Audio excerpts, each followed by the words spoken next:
Hello, and welcome back to another Dokkan battle video. So I took a while to kind of make this because I wanted to make sure I knew exactly what this Jiren was doing, because we did get a translation from Luca Dokkan that we'll go ahead and take a look at, but Goresh was kind of late to it, so he basically looked over Luca Dokkan's thing, and I was watching the Truth AT stream to make sure that I knew exactly the correct information from Goresh himself. That way, if there's anything that's wrong with the translations, that I will know what it is, and I'll be able to give you guys that information that way.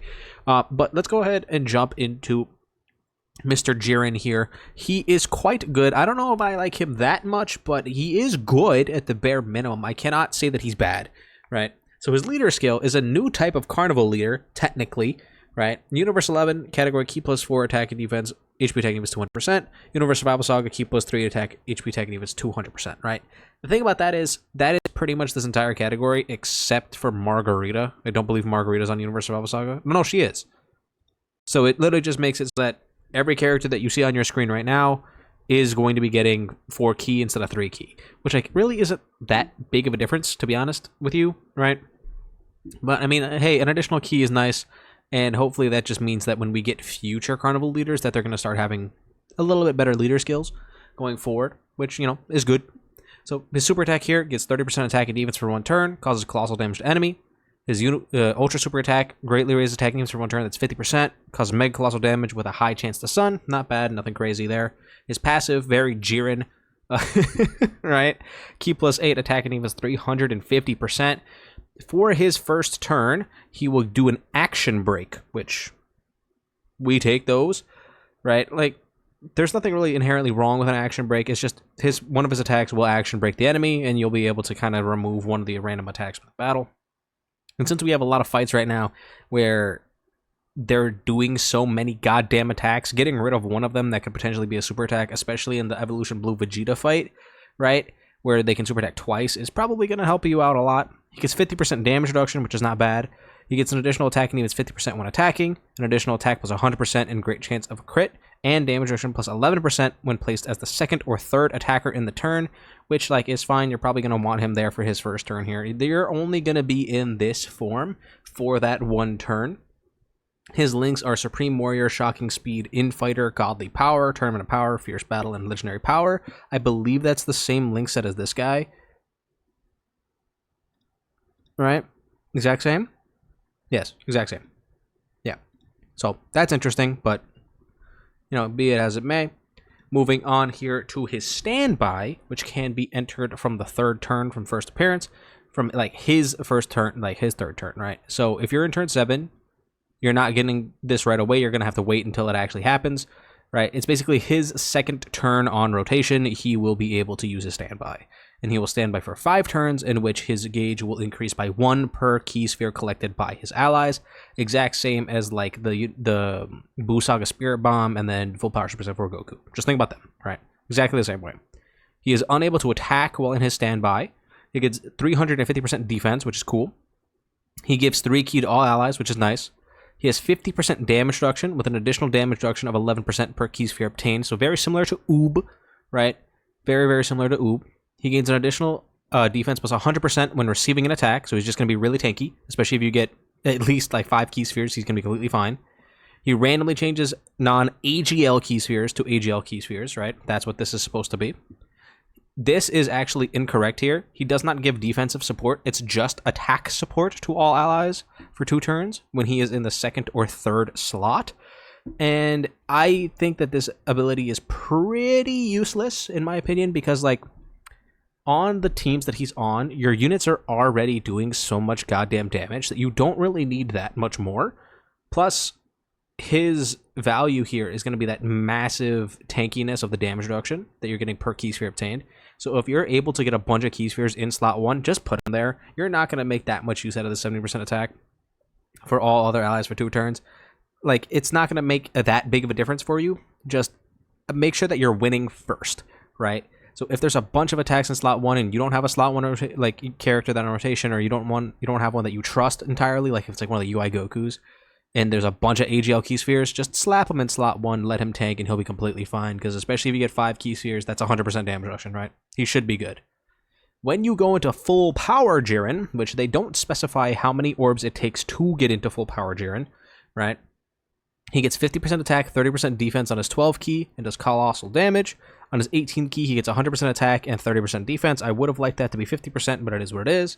He does mega colossal damage, and he has a guaranteed stun. That's not too useful right now. The only fight that you can really stun in is Cell Max, but I believe he's not able to be stunned until turn 7, I think, which the fight is probably going to be over by then because this guy is AGL, so just it's not really that useful as an ability, but maybe it'll come in handy in like one of the fights in the future, maybe, who knows, right?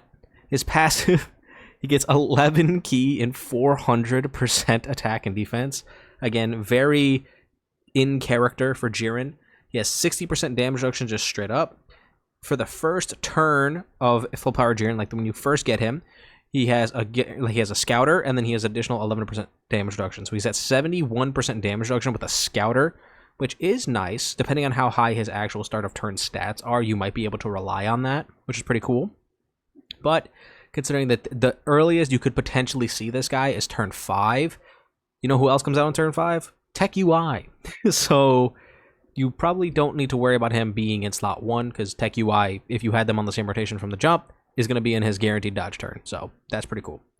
He gets an additional attack and defense 111% when attacking. So again, he's just doing crazy damage, right? He has 70% chance to crit with an additional 11% crit chance per super attack performed, which is, you know, pretty good. He gets an additional 100% attack. He has guaranteed hit, right? So he will 100% hit the character. And then he has guaranteed crit when his key is 24. Now, the thing about this is, while guaranteed crit when you're at 24 key is really, really good, he already has so much built-in goddamn crit that, like, I feel like he could have gotten an additional super attack here instead of guaranteed crit, because he's already at that massive amount of crit, and he has no built-in super attack, additional super attack at all, anywhere in his kit. So I think if you were to give this guy an additional super attack here instead of a guaranteed crit, then he would have been a little bit better written. But I do think that the reason he has this, attacks are guaranteed to hit, is because he's going to be an enemy boss with this exact mechanic, right? He's going to have dodge canceling if he's an enemy. That's why he has this, guaranteed to hit. Plus, there's also a UI Goku fight coming out as well, right? And that's probably going to be the hardest fight in the game once this drops. So assume that that's also why he has that, to help you beat that UI Goku, who is more than likely going to have a pretty high dodge chance. And then this is a funny little passive right here. Goresh specified this additional attack plus 50% when this character receives a super attack from the enemy. This is not for the turn. This is permanent.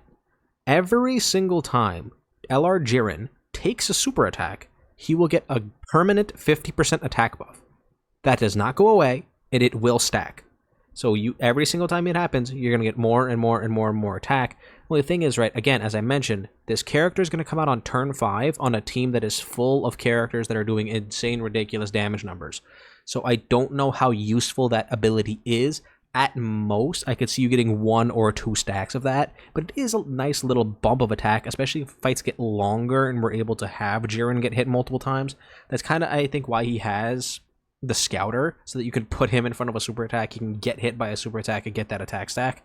But I don't think it matters that much to the point where you need to go out of your way to get it, right? It's an additional 50% attack. It's nothing going to be that crazy, and it's permanent. If it gets hit at all, he'll get that. So, pretty interesting. He's on a buttload of categories, pretty much just every single same category that this guy's on. So just look at this, and then boom, that's the same categories, right? Except he's also on transformation boost, right? Because he does transform. So all in all, Jiren is pretty good. This having the incorrect translation of the defensive support here is going to make people think that he's better than he is. But I do think that he is still quite good. I don't know where I would rank him. I think for super bosses specifically, I think that Cell Max is probably still better, right? So I don't know where exactly I would rank him, because again, if we think about my last tier list, right, I had Beast, UI, the 6th anniversary EZA, and Cell Max. So I think this guy would be number 5 on my list, right? Because I had the 6th anniversary LRs tied at 3. So yeah, he'd probably be like 5th on my list, probably. So I don't think he's bad. I think he's actually really damn good. It's just I I don't really know how to feel about him too much because he's very basic. I'd want to see him in game and actually doing stuff before I get like a concrete answer as to like how I'm gonna place him. I just think he has a lot of abilities that like are kind of pointless, like his support being tied to being in slot 2 or 3, him like getting a guaranteed crit when he already has basically 81% crit chance built into his passive, right? There's stuff in here that I would have changed, that I would have like wanted to be better than what it is, but like he's not bad at all. I think he is still genuinely really, really strong. So if you do summon for Carnival LR Jiren, remember that his banner is going to have the Five Guys Goku on it, as well as Carnival LR Omega, and potentially either another Carnival LR. So, oh, it's going to have the Super Saiyans as well, the Super Saiyan Trio. So just think about that. I think he's fine. I'd like to see him in game first before I give like a concrete judgment, but like just by reading his details, I have this guy as the 5th best LR in the game if I have the 6th anniversary Easy A's tied, right? So that's kind of how I'm feeling right now. We did also see a bunch of Easy A's drop, but like there isn't really a concrete translation for all of them yet, so I'll do a different video on that probably in the morning, right? But yeah, let me know how you guys feel about Carnival LR Jiren. Again, I think he's good. Let me know if you guys are going to summon for him in the comments down below. Don't forget to like and subscribe, and I'll see you guys all in the next one.